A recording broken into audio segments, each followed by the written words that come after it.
Dan lewat petang tadi, proses bedah siasat ke atas 13 jenazah yang dibawa ke Hospital Raja Permaisuri Bainun Ipoh selesai. Untuk perincian terkini, kita bersama Vinsla Santiran di lokasi. Silakan Vinsla.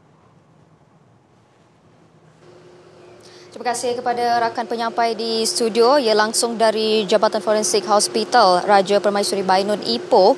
Saya difahamkan polis dari kontingen Perak dan Kelantan akan mengiringi perjalanan ke semua wan jenazah ini ke Terengganu, dan konvoi ini akan melalui semula kawasan insiden pagi tadi. Difahamkan mereka akan pulang ke destinasi masing-masing untuk solat jenazah dan juga dikebumikan di halaman masing-masing. Dan ketika ini, seperti anda boleh saksikan di belakang saya, kesemua wan jenazah ditempatkan di pekarangan, dan kami masih sebenarnya sedang menunggu untuk pihak hospital selesai penyerahan kesemua jenazah, dan kesemua jenazah yang berada di belakang saya ini akan bergerak secara serentak.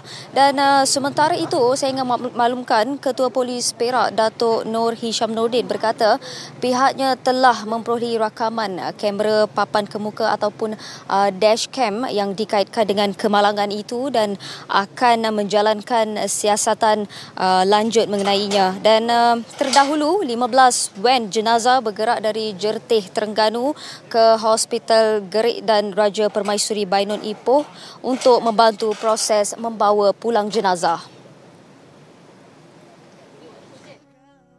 Perjalanan 15 van untuk mengambil jenazah mangsa mendapat perhatian orang ramai sepanjang perjalanan mereka. Van ini disediakan Pertubuhan Amal serta masjid di Terengganu serta sebuah dari UPSI.